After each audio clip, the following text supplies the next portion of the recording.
amongst others, the king of Hind heard of me, and sent to my father to invite me into his court, with offerings and presents and rarities, such as befit royalties. So my father fitted out 6 ships for me and my people, and we put to sea and sailed for the space of a full month till we made the land.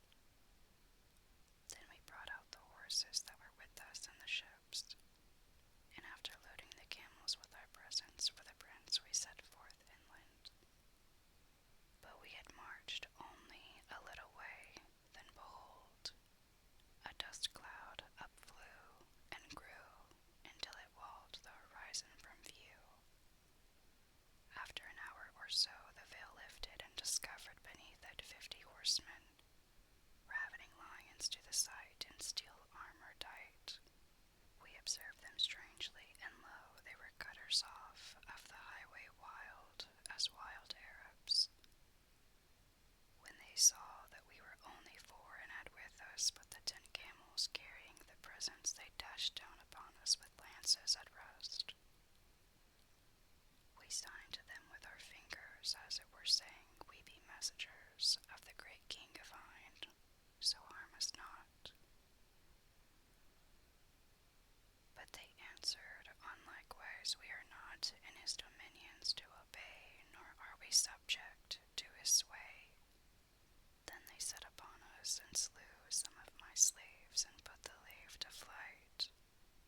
And I also fled after I had gotten a wound, a grievous hurt. Whilst the Arabs were taken up with the money and the presents which were with us, I went forth unknowing whither I went, having become mean as I was mighty, and I fared on until I came to the crest of a mountain, where I took shelter for the night in a cave. When day arose, I set out again, nor ceased after this fashion till I arrived at a fair city and a well filled. Now it was the season when winter was turning away with his rime, and to greet the world with his flowers came prime. And the young blooms were springing, and the streams flowed ringing, and the birds were sweetly singing, as saith the poet concerning a certain city when describing it, a place secure from every thought of fear, safety and peace forever lorded here. Its beauty seemed to beautify its sons, and as in heaven its happy folk appear. I was glad of my arrival, for I was wearied with the way, and yellow of face for weakness and want. But my plight was pitiable, and I knew not whither to betake me. So I accosted a tailor sitting in his little shop, and saluted him. He returned my salam, and bade me kindly welcome, and wished me well, and entreated me gently, and asked me of the cause of my strangerhood. I told him all my past from first to last, and he was concerned on my account, and said, O youth, disclose not thy secret to any. The king of this city is the greatest enemy of thy father hath, and there is blood wet between them. And thou hast cause to fear for thy life. Then he set meat and drink before me, and I ate and drank, and he with me, and we conversed freely till nightfall, when he cleared me a place in the corner of his shop, and brought me a carpet and a coverlet. I tarried with him 3 days, at the end of which time he said to me, Knowest thou no calling whereby to win thy living, O my son? I am learned in the law, I replied, and a doctor of doctrine, an adept in art and science, a mathematician, and a notable penman. He rejoined, Thy calling is of no account in our city, where not a soul understandeth science, or even writing, or aught save money-making. Then said I, By Allah, I know nothing but what I have mentioned. And he answered, Gird thy middle, and take thee a hatchet and a cord, and go and hew wood in the wold for thy daily bread.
tongues that meet not, save they here unite, to shed my heart blood and to rape my sprite. Brilliantest forehead, tresses jetty bright, cheeks rosy red, and stature beauty dight. When I looked upon her, I prostrated myself before him who had created her. For the beauty and loveliness he had shaped in her, and she looked at me and said, Art thou man or genie? I am a man, answered I, and she. Now who brought thee to this place where I have abided 25 years without even yet seeing man in it? Quoth I, and indeed I found her words wonder-sweet, and my heart was melted to the core by them. O my lady, my good fortune led me hither for the dispelling of my cark and care. Then I related to her all my mishap from first to last, and my case appeared to her exceeding grievous. So she wept and said, I will tell thee my story in my turn. I am the daughter of the king Iphidamus, lord of the islands of Apenus, who married me to my cousin, the son of my paternal uncle. But on my wedding night, in Ifrit, first cousin, that is, mother's sister's son, the fell fiend snatched me up, and flying away with me like a bird set me down in this place, whither he conveyed all I needed for fine stuffs, raiment and jewels and furniture and meat and drink and other else. Once in every 10 days he comes here and lies a single night with me, and then wins his way, for he took me without the consent of his family. And he hath agreed with me that if ever I need him by night or by day, I have only to pass my hand over yonder 2 lines engraved upon the alcove, and he will appear to me before my fingers cease touching.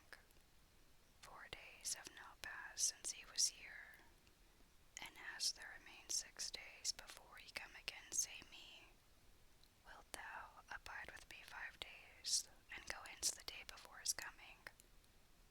I replied yes, and yes again. Oh rare, if all this be not a dream.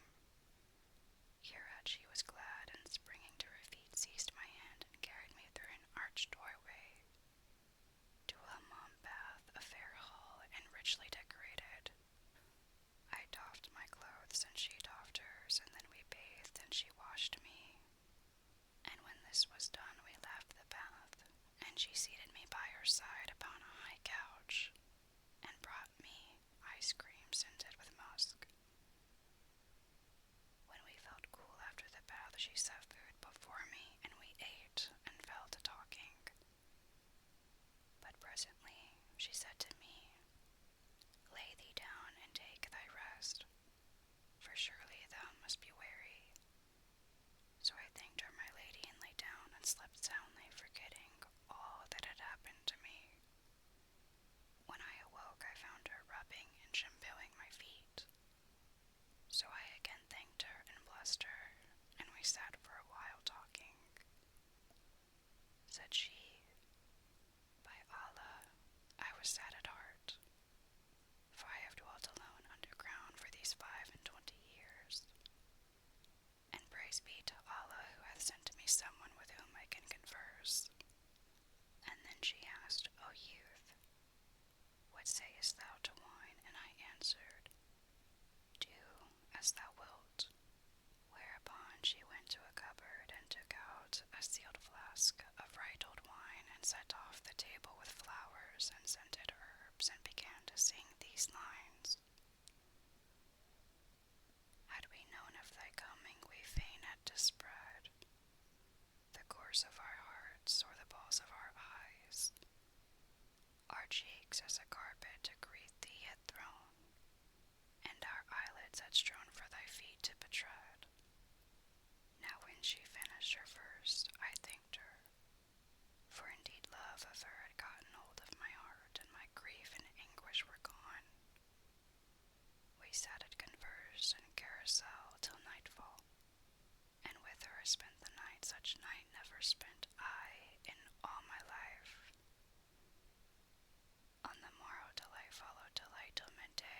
which time I had drunken wine so freely that I had lost my wits, and stood up staggering to the right and to the left, and said, Come, O my charmer, and I will carry thee up from this underground vault, and deliver thee from the spell of thy genie. She laughed and replied, Content thee, and hold thy peace. Of every 10 days, one is for the Ifrit, and the other 9 are thine. Quoth I, and in good sooth drink had got the better of me.